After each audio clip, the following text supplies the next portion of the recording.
It was 2018 and that day I will remember forever, and it still gives me goosebumps when I remember it. My name is Enrico and I am 60 years old. That day I was in the car on the way to a friend's house, as I often did. The day was calm, but while driving I felt a sudden feeling of tiredness, as if my body had run out of energy. Suddenly the steering wheel veered to the right and everything changed in an instant. I lost control and the car skidded, crashing into a barrier. The impact was violent, my breathing stopped and an unbearable pain pierced me, but after a few moments, that pain disappeared, leaving room for a surreal silence. I found myself suspended as if I had left my body and was looking at the scene from above. Everything was so clear, so real, but with an inexplicable peace that seemed to dominate everything. After my eyes closed, an oppressive darkness enveloped me. Suddenly I seemed to be suspended in an empty, silent space where time did not exist. At first there was a strange calm, almost anesthetized. The air began to change. It became icy cold, as if the cold came from inside my own soul. Around me, indistinct shadows appeared and disappeared, similar to barely visible faces floating on the periphery of my vision. Then I began to distinguish figures that approached. They were familiar faces, icons of a past life, famous people who seemed to have gotten lost in this gloomy place. At first I saw them motionless like statues, but slowly they came closer with cold glances and mocking smiles. Their eyes were empty and seemed hollowed out by suffering. When one of them spoke, his voice was broken, like a whisper and a growl together, and his tone was full of bitterness. "So you too, at last," he said. I felt that each word was tearing something apart inside me, exposing every fear, every mistake and guilt like a painful reflection. I tried to retreat, but it seemed like I was trapped in a black, slimy web, a prison without walls, from which I could not escape. Each figure underlined a failure of mine, a fall of mine, and the tone became more and more threatening, as if they fed on my terror. When it seemed that all the heat had disappeared, I realized where I was: an infinite expanse of tormented shadows, a place that seemed the reflection of every nightmare ever lived. And as the cold entered more and more into my heart, I understood that my soul had been sucked by something frightening, something that tried to show me a truth buried and perhaps inexorable. Suddenly in front of me a long, dark corridor appeared, and I felt pushed towards its end, where there seemed to be something I had to see. At every step a dark, restless energy enveloped me, as if the ground itself emitted a lamenting murmur. At the end of the corridor a large dark opening seemed to pulsate with a strange energy, as if it were alive. Through the entrance I found myself in a huge cavern that seemed to have no end, aided by an immense rock wall similar to a broken mountain. It was a gloomy and mysterious place, and its slopes were covered with figures weighed down by thick chains, motionless like statues. Climbing that path cost me every fragment of energy.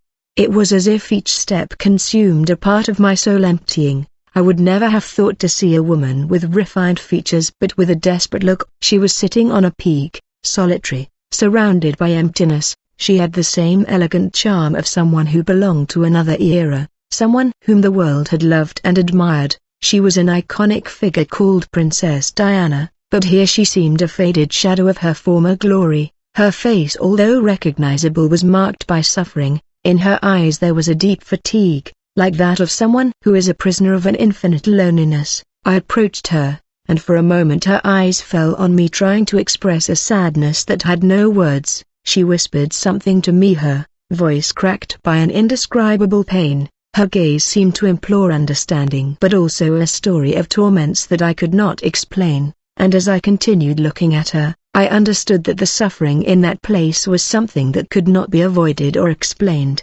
It was a place where the soul was eternally suspended in a torment in which each regret resurfaced heavier and more painful than I could imagine. It is very easy to understand why I am here, if someone knew how I really lived, Diana began, her voice marked by a bitterness that seemed carved. In the time of youth was different. I remember when I believed in a simple and pure love and in the Christian faith with a sincere conviction. My family had raised me with certain values and I dreamed of building a family that reflected that purity. But entering the royal family changed everything. I saw my own heart transform, and not always into something beautiful, She paused as if to gather the courage to confess what she had never revealed. I did discover child relationship with Camilla before, but the truth is that our bond was already worn out, and I had also sought refuge in other people. Before knowing it, life at court consumes you, turns you into someone you don't recognize. The coldness, the lack of true affection, the facade you must maintain, all this has turned me into a person I would never have wanted to be. In her eyes there was a sadness heavy as if every word would free her but at the same time torment her. I had the world at my feet, but the price I paid was isolation and immense loneliness. I let myself be carried away by the need for validating attention, and I began to live for the image, to seek refuge in the admiring glances of the people. I felt that I was loved for what I represented, not for who I really was, and this superficial love left a void inside me that I could not fill. You see, the fame continued, the attention of the media. I deluded myself thinking that they completed me, that they could compensate for everything I did not find in the court, but they were only mirages. Each look, each applause made me feel for a moment less alone, but they always ended up leaving me empty, and I who once had faith had lost my way. I participated in the rituals, but my heart was far away, confused, caught in a vortex of appearances and illusions. The face marked by a deep shadow stopped here. In this place there is no applause, there are no titles. I am naked in front of my mistakes. I thought I could be a symbol for others, but I was nothing more than a faded figure, a shadow built on the expectations of the others.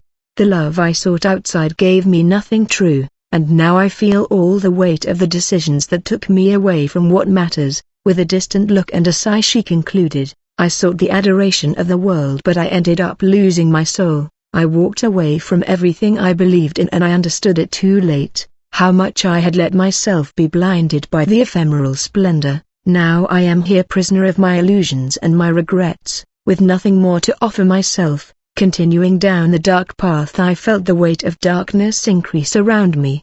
The temperature had dropped and the feeling of remorse and despair became more intense, as if I were in a valley of deep regrets. A new figure appeared before me with a face marked by a melancholic shadow. It was Whitney Houston.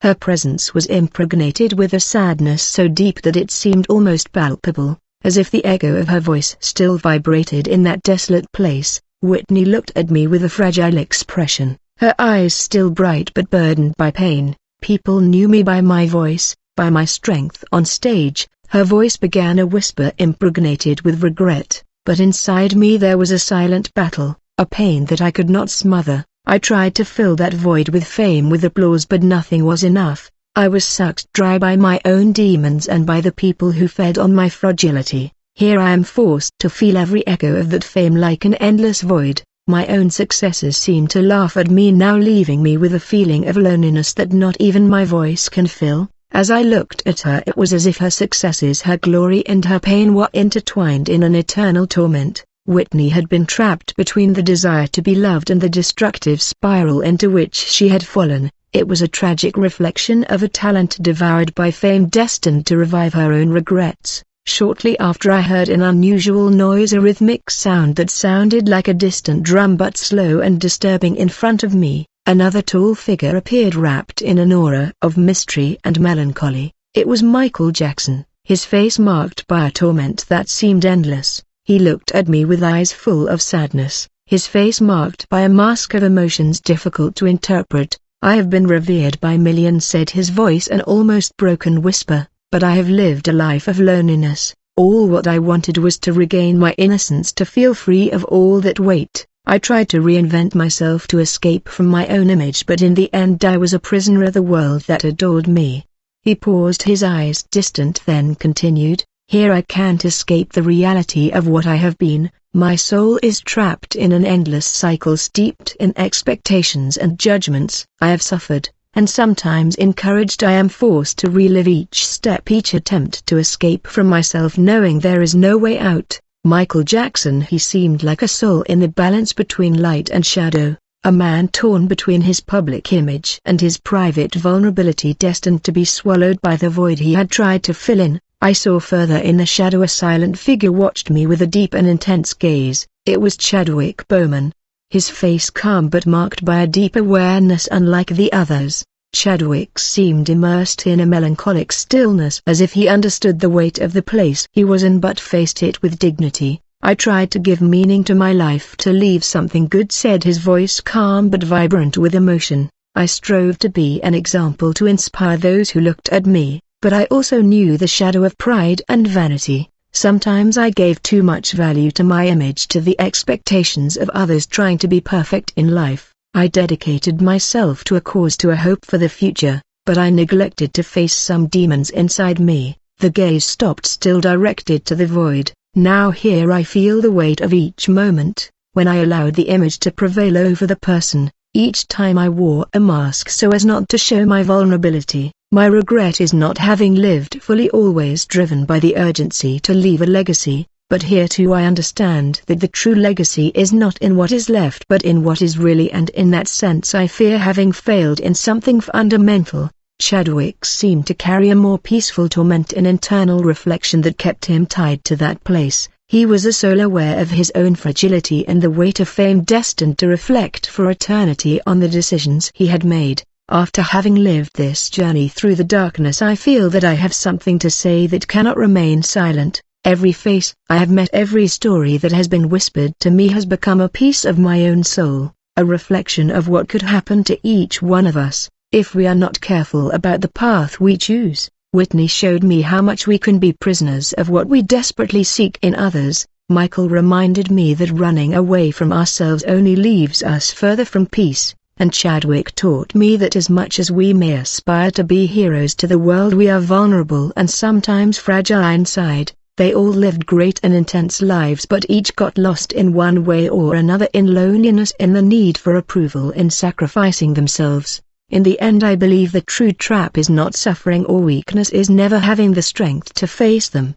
From every soul I have encountered I understood that our fears and desires can become chains if we are not willing to acknowledge them and work to break them. And I understood that to save ourselves we must truly be prepared to strip bare that of ourselves that we are afraid to look at. The redemption is not just forgiving or being forgiven, it is understanding our own fragilities and accepting them, because that is where true strength is found. Also I understood that perhaps this journey was granted to me for a reason, not to make me suffer or punish me, but to give me a new chance to remind myself of what really matters before it is too late. It is as if fate had made me descend into the darkest corners of the human soul to make me ascend with my eyes finally open. It showed me that every choice has a weight, and that every regret, if not, can become a prison that we will carry with us even beyond this life. Now as I return to my life I feel the need to do something different, to live in a way that leaves behind not only memories but acts of kindness, of forgiveness, of understanding. I feel the need to reach out to those I have hurt, to apologize, to make peace with the parties from me that I have always tried to ignore. I feel the responsibility to walk with sincerity and humility, knowing that it is never too late to change, that every day can be an opportunity to start over. This experience has taught me that no matter how much we may fall, there is always a possibility of redemption, if the heart is willing to seek it. To those who have heard this story I want to tell you not to be afraid to look inside yourself. Do not let regrets fill your lives. Be grateful for every breath, for every hug, for every laugh, and never postpone love, understanding, or forgiveness. Be kind to yourself and to those around you, because in the end it is only the good that we leave behind that can truly save us. And so I return to live with the humble hope that my journey can remind some of you that redemption is always possible, that our mistakes do not define us forever. Love, forgiveness, hope is a thin but indestructible thread, ready to guide us even when we think we have lost our way. Thank you for listening to this message. May it bring you peace and remind you that every soul can find the light even in the darkest depths. 19.